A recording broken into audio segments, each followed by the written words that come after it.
Sepertinya beliau terinspirasi pada saat kampanye sering berkunjungnya di Lebak Pandeglang, menemukan jalan-jalan yang memang masih sangat parah lah ya. Jadi ya kita juga support lah ya, karena pemerintah Provinsi Banten harus hadir betul gitu di daerah Pandeglang, Lebak. Kita juga nggak ujuk-ujuk bahwa ini harus dibangun titiknya tanpa usulan dari bawah, gitu. Enggak. Jadi usulannya tetap dari desa, terus juga dikuatkan sama bupatinya, nanti bisa dimasuk di provinsi kayak gitu. Jadi harus lewati prosedur. Saya kira sekarang ini kalau kepala daerah masih seperti dulu, hanya tinggal laporan dari dinas, sudah ketinggalan. Bangun Indonesia, bangun dari desa.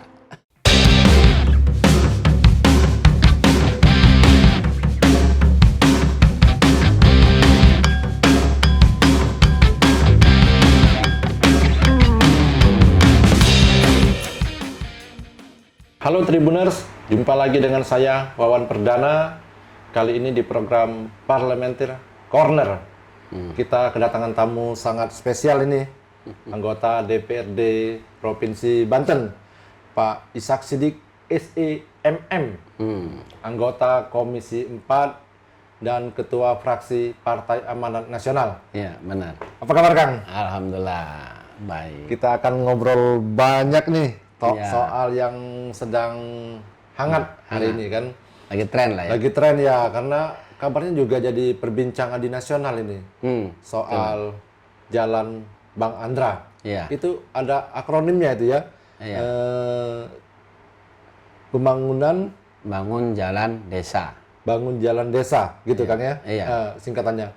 Nah, dan ini mulai di tahun ini, dan ini juga menjadi perhatian DPRD ya Kang. Gimana Iya. support kita Kang untuk program ini Kang? Iya, jadi program bangun jalan desa yang sebut bangun jalan Bang Andra. Ini sebenarnya terlahir dari di saat euforia pilkada ya. Euforia pilkada. Iya, jadi pada saat Pak Gubernur terpilih sekarang ini menyampaikan bahwa di dalam programnya itu ada bangun jalan desa. Janji kampanye. Janji kampanye. Oke. Jadi bangun jalan desa, kita sebut bangun jalan Bang Andra lah gitu kan. Iya. Jadi setelahnya pilkada selesai, beliau jadi gubernur, ya mau tidak mau program Bang Andra ini harus terrealisasi gitu. Sehingga memang dengan program itu dibuatlah di visi misinya bagaimana menangani jalan-jalan desa. Jadi memang di Provinsi Banten ini, karena jalan desa itu kan konektivitas ya, antar desa ya. Ini jadi sangat penting itu untuk lalu lintasnya masyarakat. Bukan hanya untuk ekonomi Kang ya? Ya, untuk ekonomi juga. Jadi bisa, kalau jalannya bagus, ekonominya juga lancar gitu kan. Buat angkut hasil bumi dan sebagainya gitu kan. Jadi pada saat itu memang dipandang sangat perlu bagaimana intervensi provinsi dalam daerah di kabupaten kota yang ada di Provinsi Banten supaya bisa bangun program itu. Dan memang ini ya dibuktikan di program yang sekarang. Sekarang ini di perubahan 2025 itu saya melihat itu sekitar ada 8 atau 9 lah ya titik gitu ya. Program bangun jalan desa itu yang disebut Bang Andra itu. Karena memang itu kan kalau jalan desa itu banyaknya dibangun oleh anggaran desa. Anggaran desa itu sekarang tuh banyak di-split untuk kegiatan program-program lain kan. Jadi kalau provinsi nggak ikut bangun, ikut intervensi, khawatir ini menjadi lambat gitu kan. Maka dengan adanya program ini, desa merasa sangat terbantu untuk membangun yang menghubungkan antar desa ini gitu. Saya kira ini program yang cukup baik lah ya. Saya dengar juga maka ini diadopsi oleh pemerintah pusat. Pemerintah pusat apakah itu sudah jadi ya diimpreskan gitu kan untuk memang bangun jalan desa ini menjadi prioritas gitu oleh pemerintah pusat juga gitu. Terinspirasi dari Provinsi Banten lah kira-kira begitu ya. Iya. Beberapa hari ini beberapa bulan lah. Memang saya lihat sering viral di Banten, banyak orang membawa orang sakit harus ditandu, orang sekolah harus melewati jalan berlumpur gitu kan, memang sungai gitu kan. Tapi kejadian itu banyak di Lebak sama di Pandeglang. Iya. Dan memang Jalan Bang Andra ini memang prioritasnya untuk ke selatan atau gimana? Proporsional atau gimana bagusnya ini?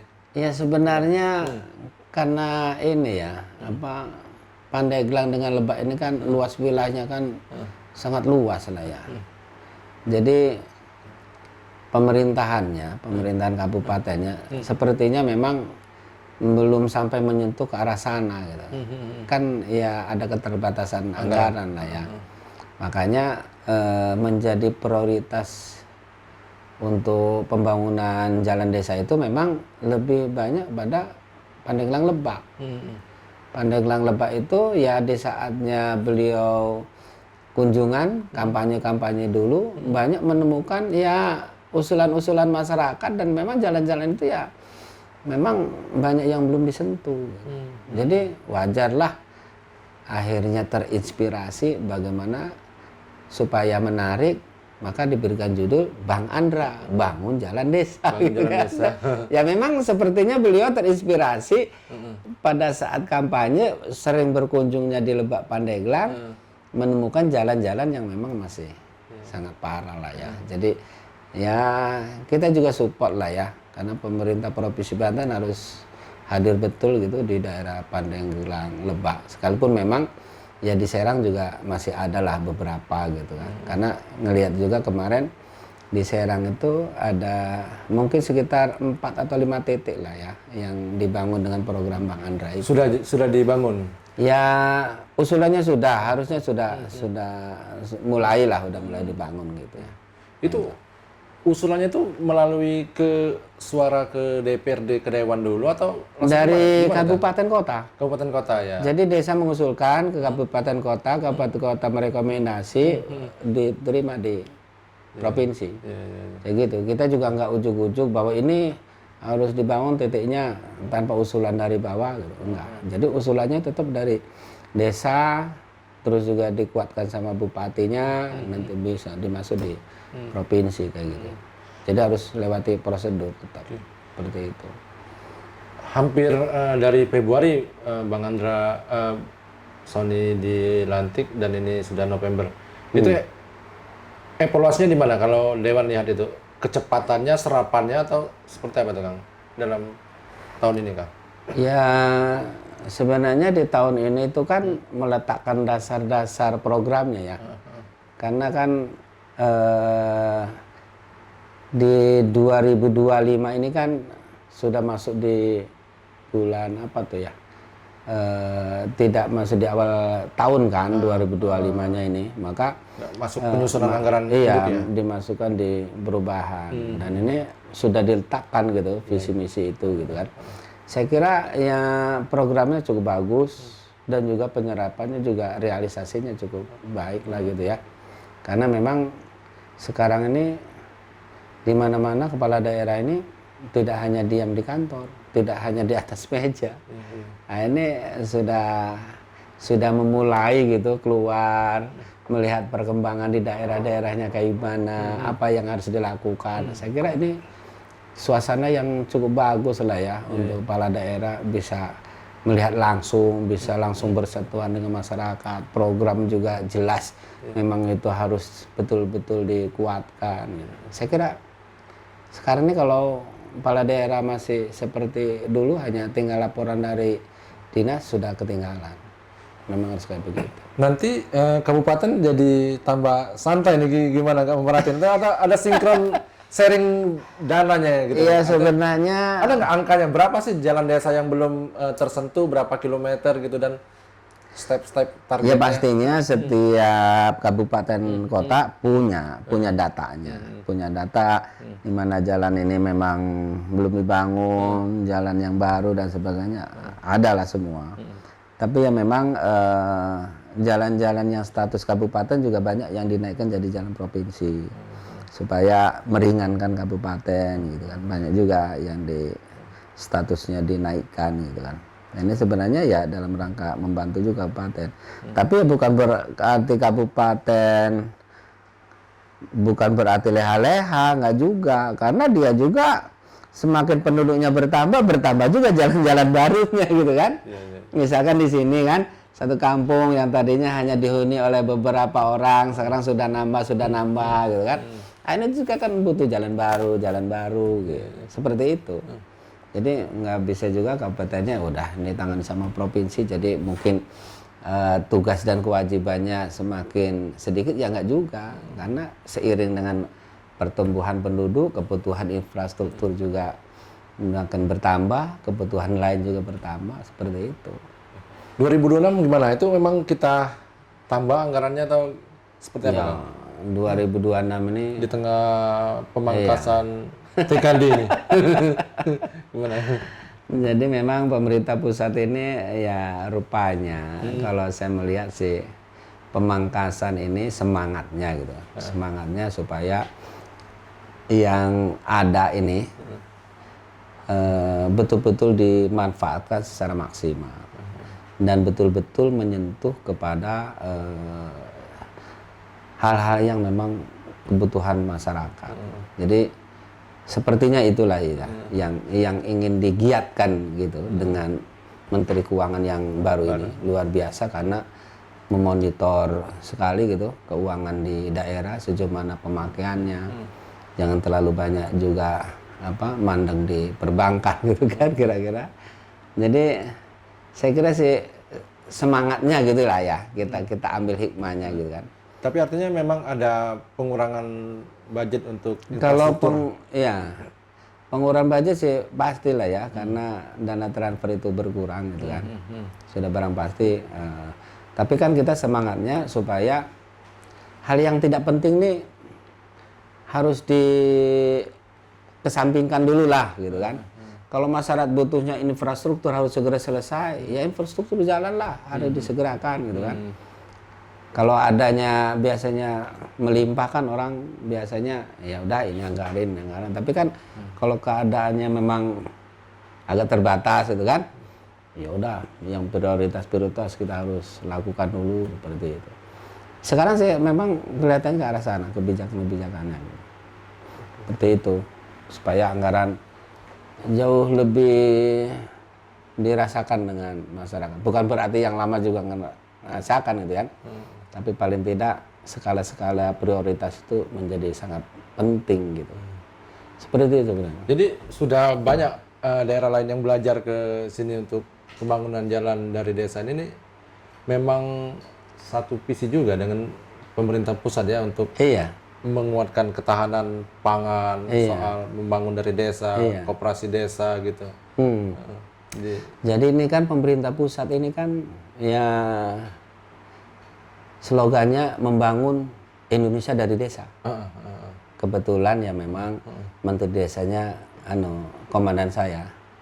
Pak Yandri. Pak Yandri. Beliau itu kan sangat gencar sekali kan membangun desa. Membangun desa kan bukan hanya persoalan banyak hal yang dibangun gitu. Tentang jalan desanya, tentang mungkin ekonomi desanya gitu kan. Semuanya kan harus dibangun karena memang masyarakat Indonesia itu mungkin sekitar 60% ya, itu kan di desa gitu kan. Jadi kalau desanya punya perhatian khusus, terus kehidupannya sejahtera, kehidupannya jauh lebih baik, ya tentu bangsa Indonesia semakin kelihatan hidup yang layak dan lebih baiknya. Gitu. Makanya bangun Indonesia, bangun dari desa. Jadi membangun desa itu bukan hanya pekerjaannya kabupaten, kota ini ya. Bukan. Pemerintah pusat dan juga provinsi ikut terlibat di situ. Iya. Kalau enggak ya soal kemampuan anggaran tadi sangat berat gitu ya. Iya, jadi jangan sampai ada ketimpangan lah ya antara masyarakat di desa dengan masyarakat di perkotaan. Masyarakat di desa ini juga harus punya hak yang sama. Iya.